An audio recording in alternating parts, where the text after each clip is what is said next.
Hey there, divers and ocean enthusiasts. Welcome to another exciting interview with yours truly, Benjamin Hadfield from Teach Me to Dive.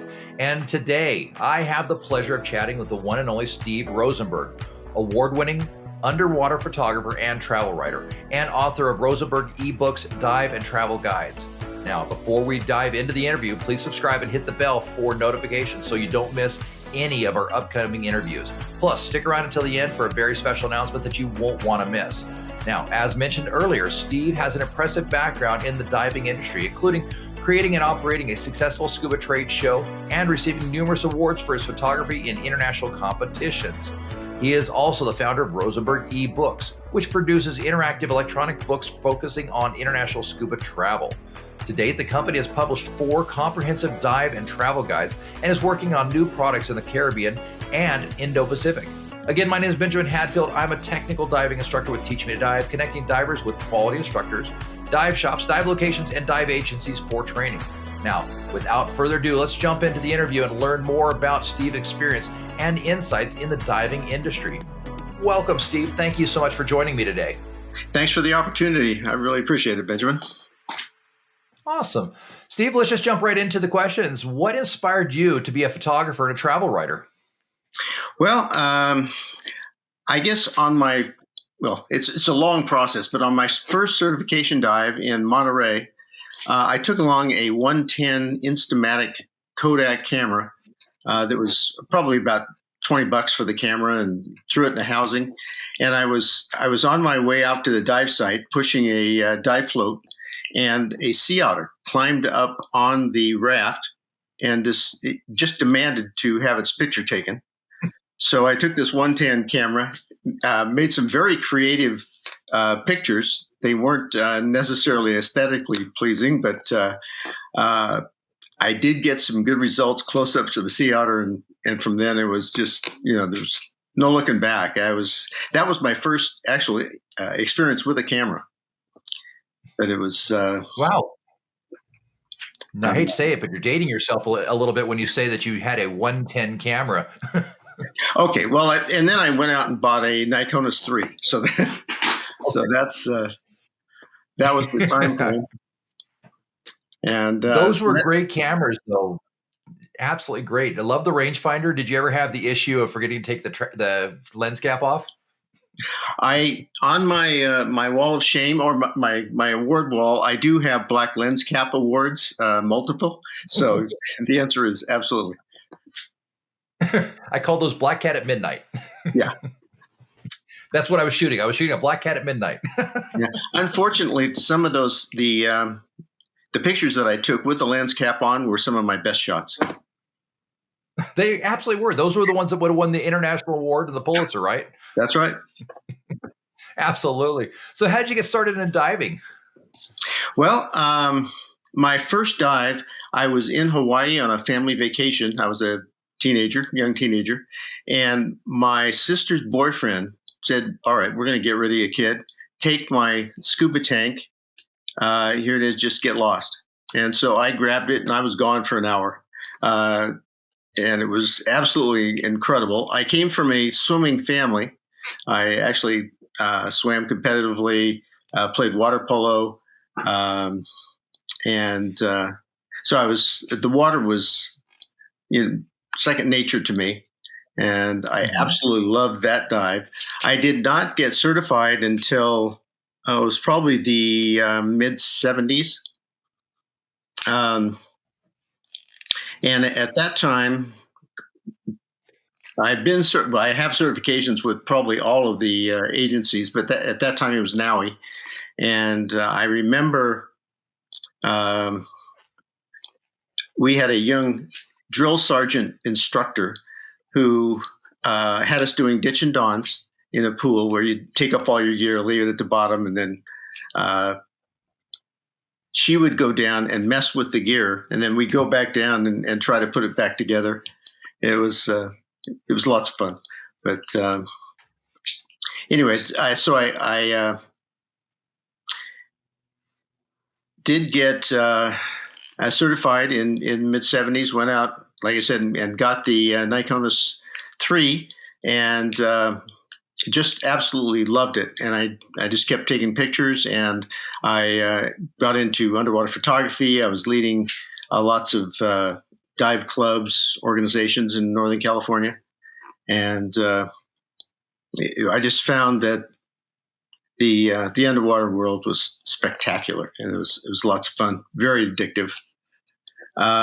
So I started doing things like running photography groups. I ran an underwater photography competition that was an on-site one that we did in Monterey, where you go out on the weekend, shoot a roll of film, and then it was judged, and you turn those in. So I was well into photography before I got into writing, and my first article was actually for Skin Diver magazine on the photography competition that we ran in Monterey. And when I got into the early 80s, I probably was writing for 8 different dive publications, all print publications at the time. And if I can give any advice to anyone about diving, is to write about things that you know about, and that's what I got into. So I was writing about going ab diving, doing the photo competitions. I was actually teaching underwater photography, so I wrote about how to, and the important thing was know the topic that you're writing about. So you want to. It's a lot easier to write about things that you know about. I would imagine some of that comes from your other career as a shark as well, that being prepared for what you're getting ready to do. Would you say that comes into a little bit of it? Well, yeah. And actually there is an anecdote that I should pass along. I was actually in the courtroom one time in trial. And on the record, the judge, who I knew pretty well, asked me, how could I dive with sharks?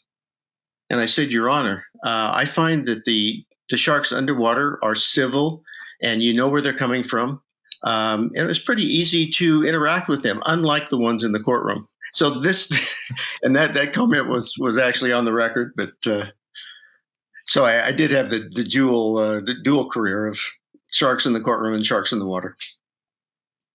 Absolutely. There's certainly plenty of jokes about courtroom sharks. That's for sure. We'll maybe skip those for another time, or I'll put them above for, that'll be the sections we'll put above above us as courtroom shark jokes for you.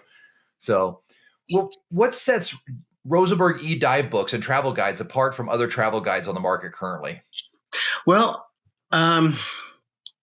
when I do the dive guides, I want to see things for myself. I find that they're very thorough. They give a lot of visuals, and there's a lot of information in the dive guides on not just the dive sites themselves, but also other things to do at the destination, how to get there, and there's just a lot of information, I think, to get people excited about diving in a destination, and to give them plenty of information so that they can actually research and know what they're getting into at a dive site when they go, and get excited about what they're going to see and what they're going to experience. But our guides are very thorough. We have 300 plus images. We have video, embedded video in the guides. And they're very, very extensive. So it's wow. No, they're fantastic, and I've looked at several of them, and I've certainly enjoyed them. And I love the detail portion. So, how do you go about researching and gathering the information for your travel guides? Well, I like to do it hands-on. When we travel, I actually do the ebooks with an old friend of mine who I started diving with, when our kids were growing up, and that's got to be 30 some odd years ago. So we were involved in the Underwater Photographic Society at that time, so we became good friends.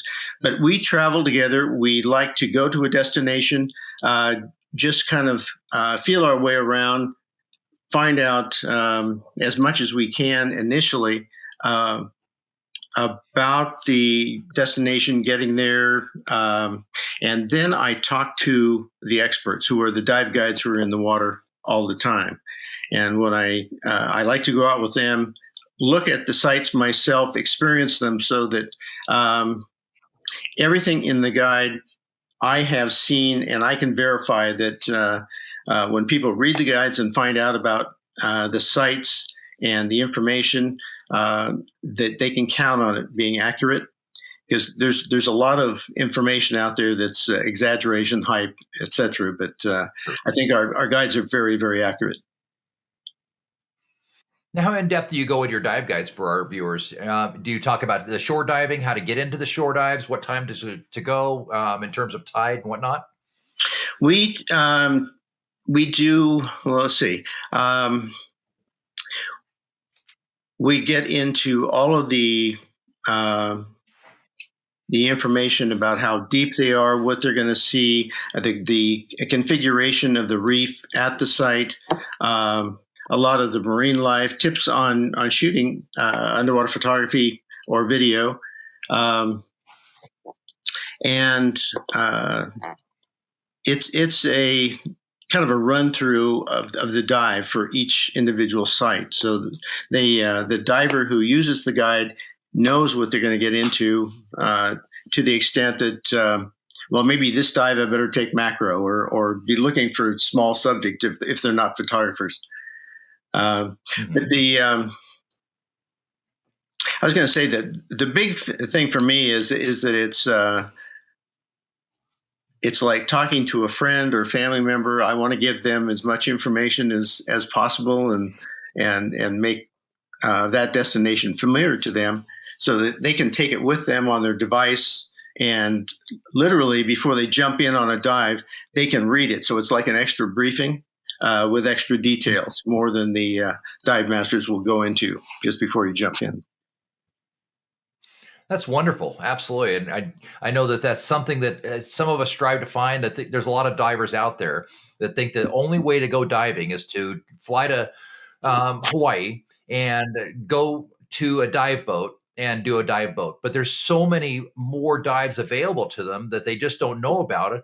And travel guides like yours make those dives so much nicer, so much better, because now even a lesser experience, even if you have just a diver that's advanced open water or even lower than that, now has the ability to go into a dive and understand, okay, here's what this dive site's about. Here's what you're going to get in terms of depth. Here's how what you're planned to see as well. And you can try and start developing your dives around that as well, not just by the dive companies, but now by the location. So I love that about your books.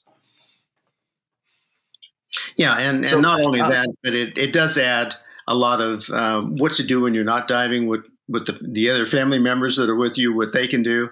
But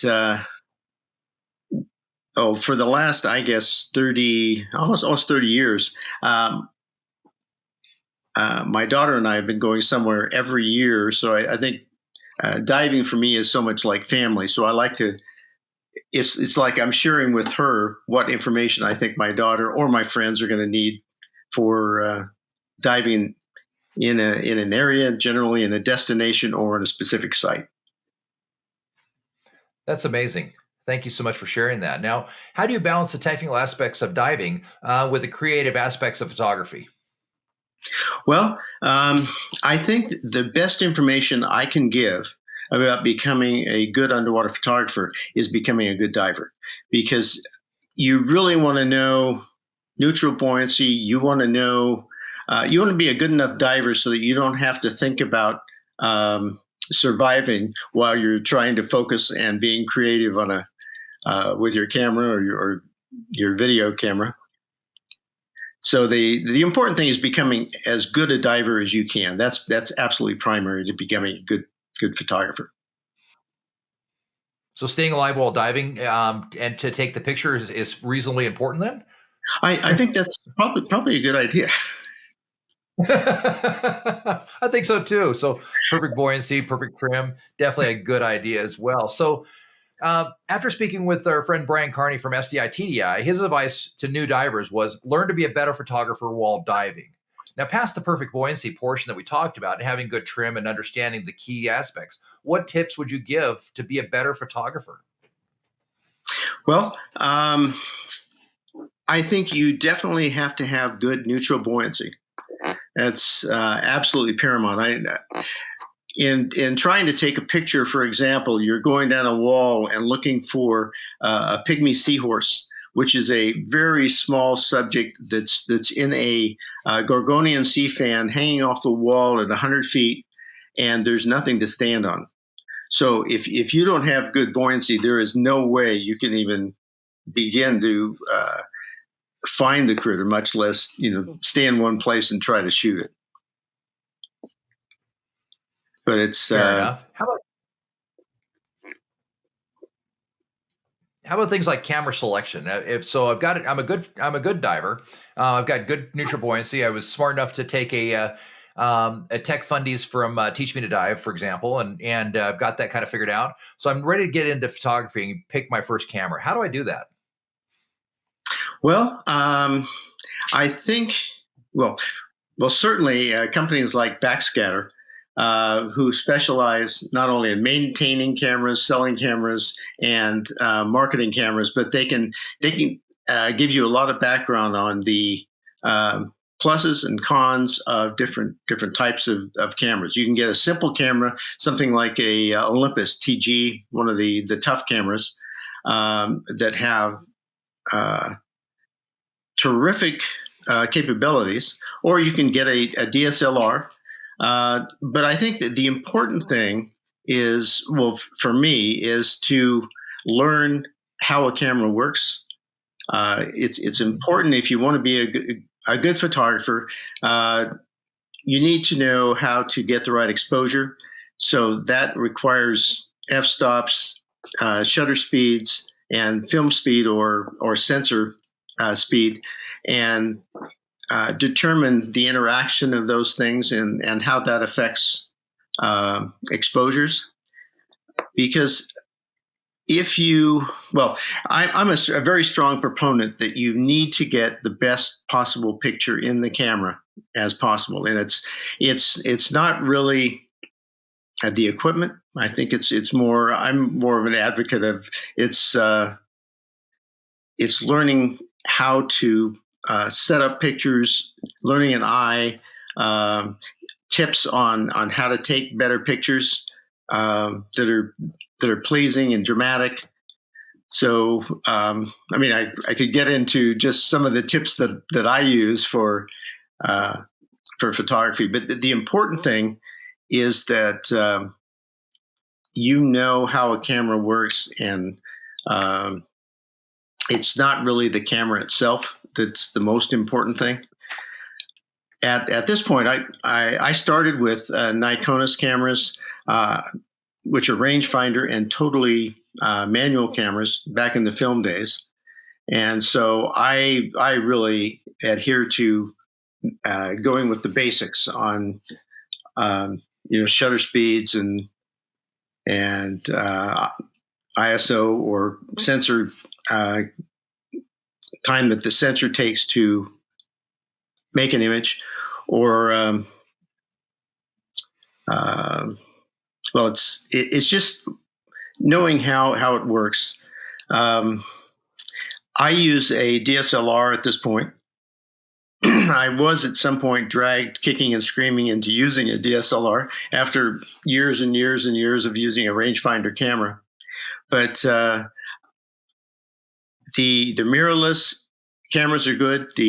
I love DSLRs, even though they're some people might think, well, they're a little bit more complicated to use. But I think if you understand the basics of photography, it really helps after you become the competent diver. And the equipment, you can get a lot of information for free from places like Backscatter or your photo clubs, or if you're involved in an organization that has photo presentations or groups that take pictures. I would strongly advise that you get involved and get information from friends. Word of mouth is a great way to learn. I don't know if that answers your question, but it's. It does, absolutely. So let's kind of dig in a little bit to the nuts and bolts. So you talked about viewfinder cameras versus DSLRs. Can you kind of give us an idea what is a DSLR and why is that special? Well, a DSLR it gives you a digital image of the of what you're shooting, so you know exactly what it looks like. In the pioneer days, when I started with rangefinders, we had no idea what the camera was actually seeing. We were guessing. We were using film, so we were limited to 36 shots, and I think our return rate was sometimes better than other times. If we got 3 or 4 good images off a roll of 36, that was spectacular. But now you can go down with a digital camera so that you can actually see the image on a LCD screen on the back of your camera, so you know what the camera is looking at. So if you then use the appropriate settings and use the proper amount of light from your strobes, you can recreate exactly what that image is that the camera is seeing. So that, I mean, the digital cameras have such an advantage in that you can literally take an unlimited number of images when you go down. So you can make minor tweaks as you shoot. You can take multiple images of the same subject, whereas we used to go down and take shots, and we had no idea what the camera was actually seeing. So we were guessing. So we were using flamers, and for wide angle, we'd use a wide enough lens that it was so forgiving that if we pointed it in the right direction, it was going to cover the subject that we wanted. No, absolutely. So we talk a little bit about, so DSLRs, we have a little bit more control. You talked about the f-stop of that. Can you explain a little bit about how depth of field is, what that is, and how a shallow depth of field versus a depth of broad depth of field, how you would use that and what that really means to the photographer? Sure. As when you use a high f-stop, which is a smaller, it's just a smaller hole in the lens. So that's your aperture. Mm-hmm. The smaller the hole, the wider the depth of field. And depth of field measured, I guess from you and then away from you, there's an area that's in focus. And that's your depth of field. If you're using a limited depth of field, which would be a wider aperture,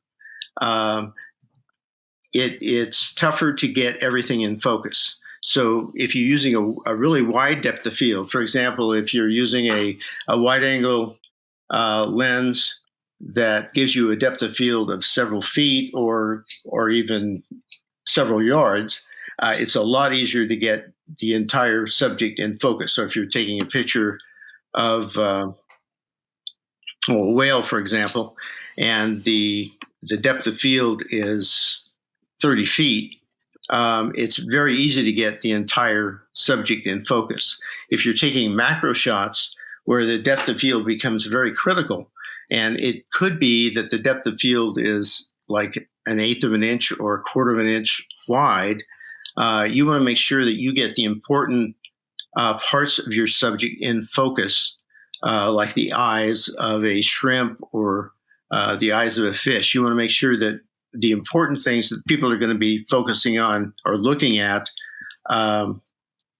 are crisp and in focus. And if they're outside of that depth of field, they're not going to be in focus. So the only area, if you will, that is in focus is is whatever falls within your depth of field. I don't know if that's clear, but. So how do you choose the depth, where to put the depth of field? Or, for example, how do you choose to make a very narrow depth of field where just a little bit of the photo is in focus versus a lot of the photo in focus? Well,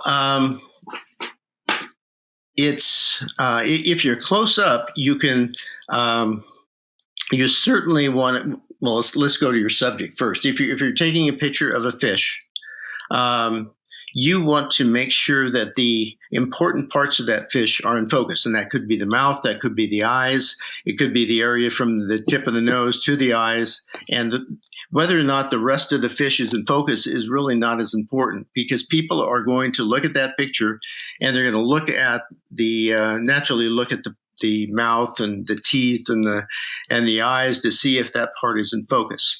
So you want to make sure that your depth of field is centered around those important parts of your subject. Awesome. No, that's great. So now there's got to be a relationship to the shutter speed. If we're reducing the amount of light that can come in because we're shooting a very fast subject with a very narrow depth of field, what does that do to our shutter speed? Okay. If you're shooting on manual, so if you shoot your, if the shutter speed is slower, you can use a smaller aperture and thereby get a wider depth of field to get the same exposure. So if you're looking at maintaining a proper exposure on a picture, if you use the faster the shutter speed you use, the less light that is going to be entering the lens. So if you use a smaller aperture as opposed to a large aperture, the less light that's going to be entering the lens. So what you have to do is kind of decide, well, how much light do I need? Am I using natural light? Am I using my strobe light? So it's kind of like deciding how much light is necessary for a given picture. So you have the proximity of the strobe itself to the subject, because if you take a strobe that's like 1/2 or say 1 foot from the subject as opposed to 2 feet, you're going to get one stop difference. And this might be too technical, but if you use a shutter speed that's 1/60th of a second as opposed to say 1/125th of a second, it's going to be twice as much light with 1/60th of a second as 1/125th. So the smaller the aperture, the less light is going to be able to enter your camera. If you're using a shutter speed, the slower the shutter speed, the more light that's going to enter the camera for an exposure. I would imagine that's got to have a huge effect with your buoyancy factor, the fact that you're in a current, things are moving, you're moving, the ocean's moving. So all of a sudden you have 3 things moving, and with a slower shutter speed, it must add a little bit more challenge to the photo itself. That's correct. So you want to try to get to use a shutter speed that's going to catch the subject. Usually, your goal is to catch it so that there's no motion, so that it's crisp. But if you're using a strobe and you're relying on a strobe light, the speed of the strobe is so fast that that's going to stop action also. So it's all interrelated. Neat. This is probably the subject of 2 or 3 sessions of a photo course, but it's absolutely the important thing to remember is that the flash of the strobe, the speed of the shutter, the opening in the aperture or the center of the lens, all of those things affect the amount of light that's going to give you an exposure of a picture.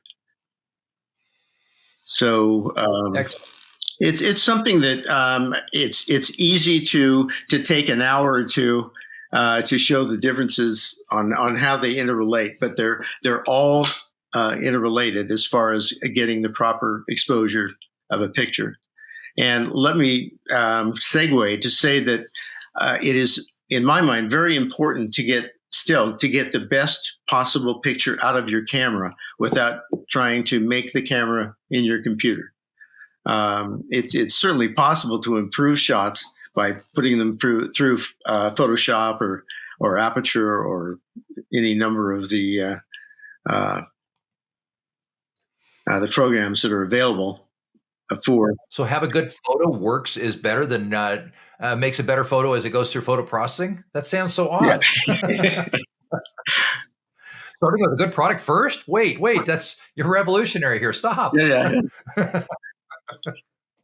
No, I get it completely. So I think that really comes back to that's some great information as well. And I appreciate you digging into that a little bit for the viewers. And the key portion is there's a lot of really key portions of your camera that you need to understand, and going through understanding your camera and how it works, and then taking a qualified photo course from somebody who understands those pieces definitely is to your advantage to make sure that you're utilizing all the advanced features as best you can. Would that be fair? Absolutely. Perfect. Well, let's kind of move on. So you've been everywhere. What's been some of your favorite diving destinations and why? Well, I would say my absolute favorite dive destination is the Galapagos Islands. And I've been fortunate enough to have been there a long time at this point. I've got probably 600 plus dives in the Galapagos. Wow. My first couple of dive masters, I think, in the Galapagos were very important to me and have become actually close friends over the years. My first dive in the Galapagos Islands was in, I'd say 1993 aboard the Aggressor. And my dive guide was Mateus Espinosa, who was just a terrific guy who knows behaviors. He knows, he's a naturalist guide. So it used to be that all of the dive masters in the Galapagos had to be had to have a degree in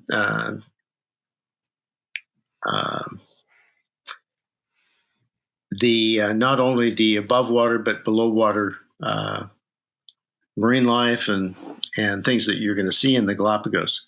But I was able to sit down with them. Well, I think you asked me what was my favorite destination. Well, that's certainly one of them. Galapagos Islands. I can espouse on other aspects later, but it is excitement. There's just overwhelming numbers of subjects to take pictures of. And it's not just below water; it's above water. The tours are incredible. It's on any dive in the Northern Islands. You can go out and look for a whale shark, and you're passing schools of scalloped hammerheads, dolphins, Galapagos sharks, turtles. And you're just pushing them out of the way so you can get to the your goal of finding the whale shark or heading out to the whale shark so you can get pictures of them. But there is so much that it's overwhelming. So that's certainly one of my favorite destinations. I would say, as far as sharks, for example, Tiger Beach is incredible. If you have the opportunity to dive with Jim Abernethy on the Shearwater, I think he's still going out of Palm Beach, but Tiger Beach is incredible. It's a location in the northern Bahamas that will give you plenty of up close and personal experience with tiger sharks, lemon sharks, Caribbean reef sharks, nurse sharks, you name it. It's an incredible place. But I would also say that I think probably my most favorite dive destination is where I happen to be at the moment, because there's everything has incredible stuff to offer. My experience initially was with Northern California, and I probably spent 1,000 dives in up and down Northern California and doing hunting, ab diving, just all of the sights, and the more you learn about behavior, and this actually helps out with photography also. Because the more you learn about what you're going to see underwater, for example, the behavior of animals, it makes it a lot easier to photograph those animals, because it allows you to the ability to get close, and you don't have to chase them down. You can kind of anticipate where they're going to be, and kind of set yourself up so that they can almost come to you, so that you can take shots.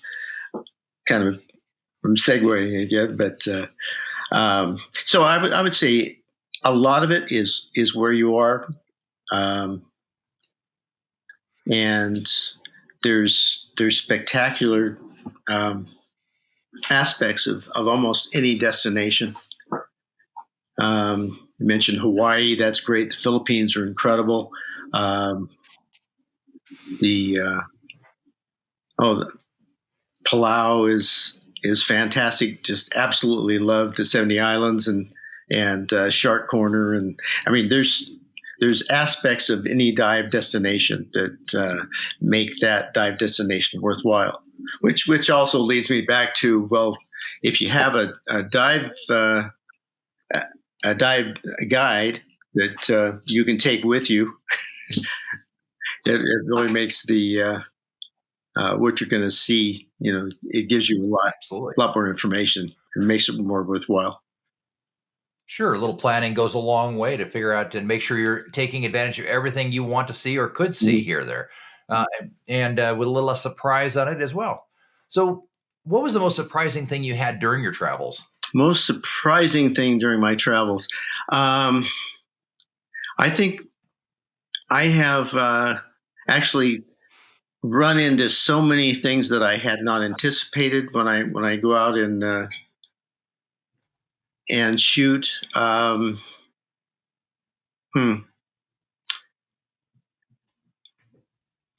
really been blessed to see so many things. That's a difficult question. I think almost I would say at least once on every dive, I'm gonna look up and go, oh wow, there's a bearded toadfish, or oh there's a tiger shark about 2 feet away from me that's coming out of the gloom on a night dive, or there's always, that's the great thing about diving, is that there's always something surprising, always something new that you really don't anticipate. But you just got to be open to it. You got to be aware of your surroundings. Yeah, it's really, really spectacular. So I would say there's something new everywhere, some surprise that you don't anticipate. The answer is everywhere. I like it. How do you believe technology has changed the field of underwater photography and travel writing over the years? Well, that's tough. It used to be, especially when I was doing a lot of writing for print magazines, that it was very profitable. I think diving has become very expensive. You probably have to pick and choose. I think going to areas that are not as expensive, but still hold the prospect of having tremendous interactions. The place of my first warm water diving, which was Cozumel, back in 78.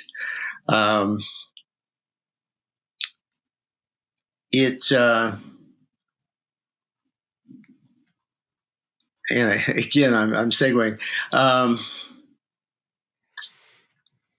I think the equipment has changed significantly. In a lot of ways, it has made it easier to take pictures, but not necessarily great pictures. It still becomes important on the photographer, whether the photographer is thinking in a creative sense, whether the photographer is just relying on the equipment to take good pictures. I think with the advent of the internet and digital aspects of photography, it makes a lot of photographers pretty good photographers, and it has changed the number of books and magazines that are in your hands to the internet to online information. I think so. So it's easier to take reasonably good pictures. A lot of people rely on, or a lot of people are looking at just having their pretty good pictures in publications, which are online publications now, and they don't pay as much. So I think one of the big things is there is the technology that makes it easier to take pictures, but it's become much more expensive. So, and I think to actually make a living with writing, travel writing, and being in underwater photography is more difficult. It's I think you have to build relationships, which is still important, with some of the new online publications. That will certainly get you in the door as far as notoriety, as far as getting your name out, but it's not necessarily lucrative. So it's somewhat harder to, I think, make a living at underwater photography. So you probably, or writing, travel writing. There still are some publications that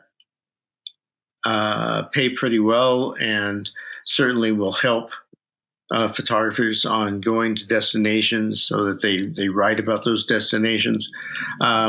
I'm not sure if I'm answering your question exactly, but it's there's some good things, there's some bad things. It's easier to I think come out of the water with a lot better results because you're seeing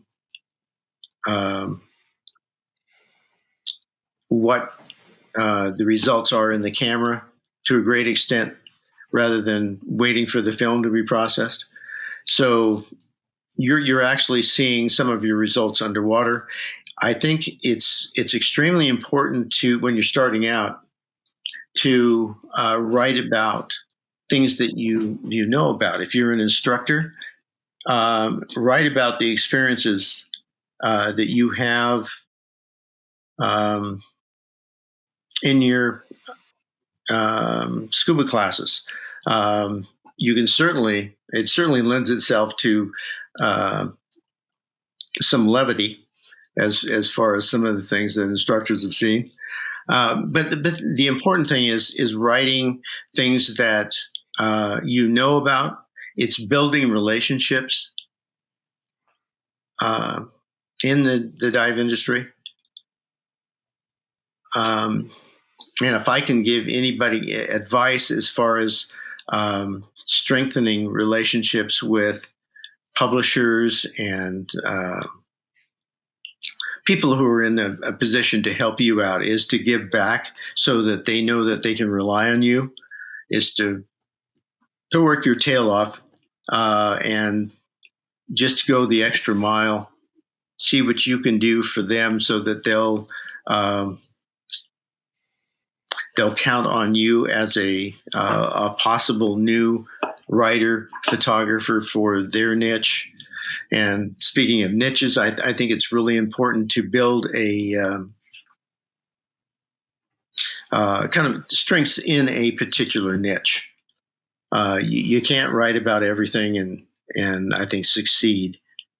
even though some of us have tried over the years. Again, I don't know if that's kind of answering. That helps completely. No, you absolutely answered it. And so what do you hope readers and travelers would take away from your dive guides? I hope that readers understand that when they pick up one of my dive guides, and I actually work with teams, because I have a good friend that I mentioned earlier who now lives in Switzerland. Well, we actually put the ebooks together, the idea, in 2013, and we work very hard at making the dive guides readable. We make them thorough. We try to really think about what the reader wants to get from the dive guide. I think it's important, certainly, to focus on the dive sites themselves. And then, as we talked about earlier, it's nice to have those information. Is this a novice dive? Is this an advanced dive? Are they going to hit currents? What is the maximum depth? What type of critters are they going to run into? Is there something special that they should look for at that dive site? So it's initially focusing on the dive itself or on the different sites. And we picked the most popular dive sites in a given destination, but we also talk about what else they can get from from traveling to a destination. So it's got to be thorough. It's got to give them the information, certainly, that they need about diving. It gives them information, other information on what else they can do while they're at the destination. It gives them some of the history and some of just the nuts and bolts about what this destination was about and how it got a name and how long it's been around, how to get there, how to get around.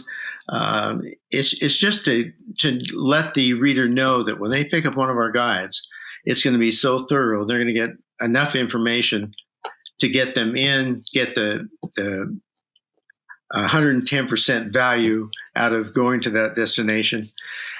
And we even throw in a marine life section in our guide so that they know the 80 or 120 critters that are really interesting, unique, and that they should search out, and where to find them. So it's just an overall experience, and they know that the information is accurate. No, that's great, and that's what we'd exactly hope for.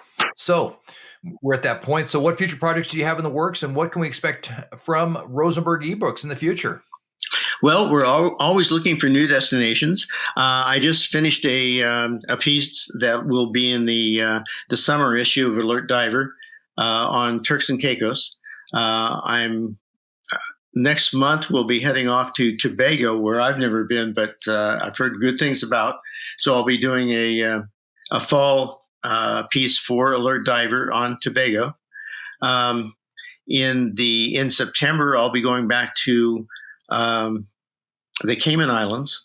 Right now we have a book on Grand Cayman, and we're going to be expanding the coverage of that book to include Little Cayman and Cayman Brac.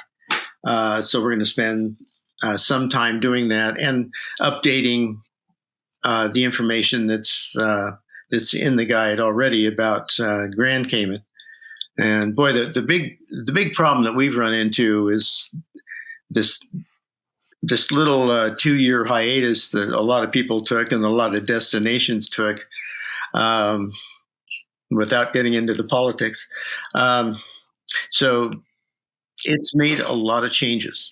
So right now I'm going back and looking. I just finished updating my Galapagos guide, which not only is my favorite place, it's probably one of the guides that I'm really most proud of. Won a really nice award for that guide in 2017 from North American Travel Journalists Association. I got a gold medal as the best travel guide of any type in the world in 2017. So we've kept that updated, and it was just released a few months ago. But there's just, I think, a myriad of things about the destinations that you got to include. I want the reader to know that they can count on our books, but we're also looking at new destinations, possibly the Philippines next year. I've been talking to them for a while, and the Philippines has an incredible assortment of diving, from muck diving to lush reefs to blackwater diving. Mike Bardick is one of the pioneers of blackwater diving up in Analau, and I mean, it's things like that where you put in the specifics and let people go visit, the guys that really know, and the gals who really know what they're doing. But let's see, what else is in the works? I'd like to do a few more South Pacific destinations coming up. Over the course of the pandemic, the last 2 years, we did get another guide out on Turks and Caicos,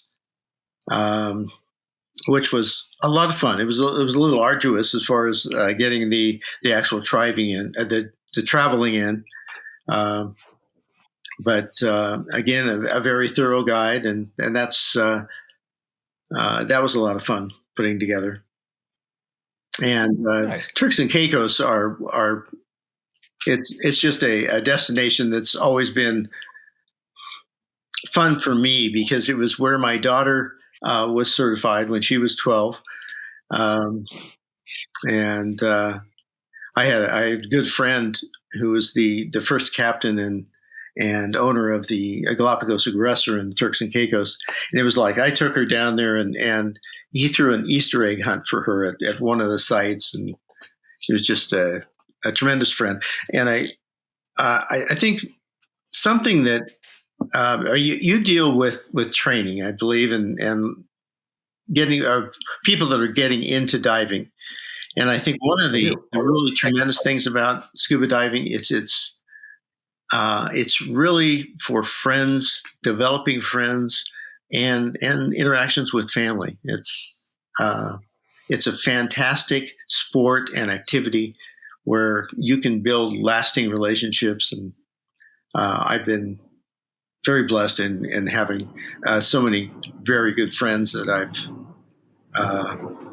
formed relationships with over the past, and being able to travel with my daughter every year for someplace. It's just been terrific. That's wonderful.